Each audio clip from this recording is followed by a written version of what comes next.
La carte des menus de ce 3 étoiles affiche des prix entre 90 et 210 euros. La carte des vins annonce 1800 références et c'est votre domaine, Nicolas. Bonjour, merci Bonjour, de vous avoir rejoint. Nicolas Brossard, chef sommelier et associé de Christopher Coutenceau ici à La Rochelle. En fait, votre cave est sous nos pieds. Exactement. On a la plus grosse partie est en dessous.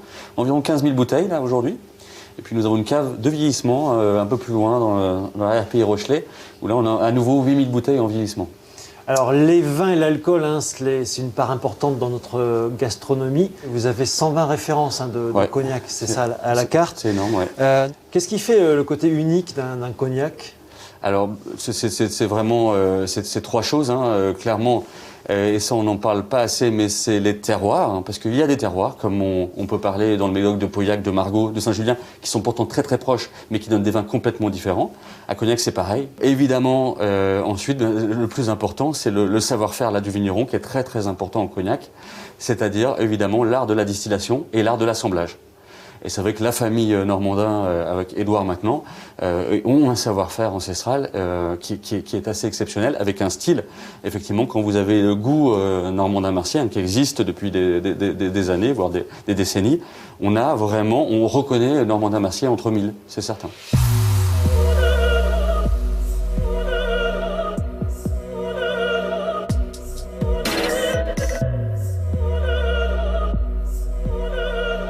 À 10 minutes de La Rochelle, Dompierre-sur-Mer sert d'écrin au cognac normandin Mercier depuis 1872.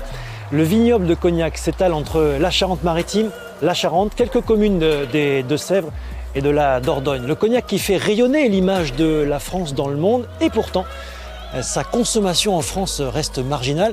Plus de 95% de la production s'exporte. Un paradoxe, nous dira tout à l'heure Édouard Normandin, qui nous fera découvrir les secrets de fabrication de son cognac.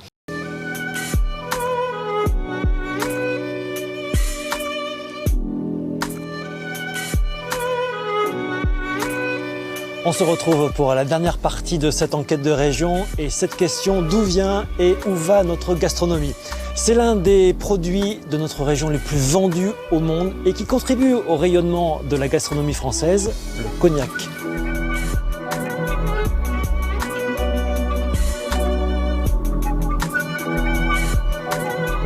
Bonjour Édouard Normandin.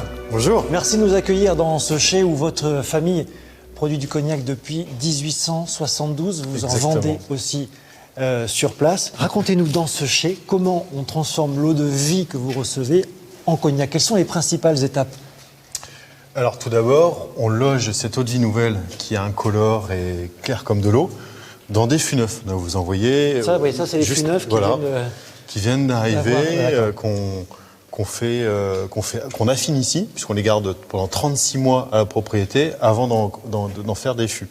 Et donc cette eau de vie va séjourner dans ces fûts pendant, c'est variable, je dirais au minimum 12 mois, au maximum 24-36 mois. Ça va dépendre des cuvées et ça va dépendre du type d'élevage qu'on veut leur donner. On travaille nous sur les premiers crus, grande champagne, petite champagne, des crus de prestige.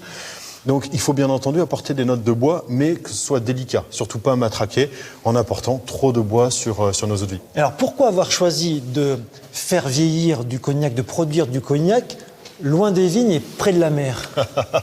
La question, en fait c'est vrai que c'est la spécificité de la maison, c'est que lorsque mon ancêtre a construit le chai, fin 19e, il souhaitait se rapprocher de l'océan pour deux raisons. La première, le climat océanique, qui nous confère une amplitude thermique qui est moindre qu'à Cognac, parce que Cognac c'est un peu plus continental, plus froid l'hiver, plus chaud l'été. Et alors, ce sera ma dernière question. Donc ça, c'était une des raisons. Et la deuxième, c'était la logistique. Je vous ai pas dit.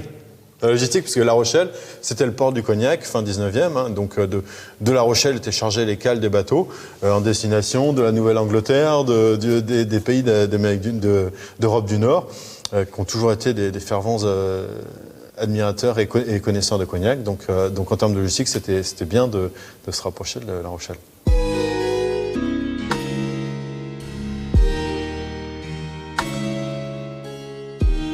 Alors ici, vous fabriquez environ 10 000 bouteilles par an.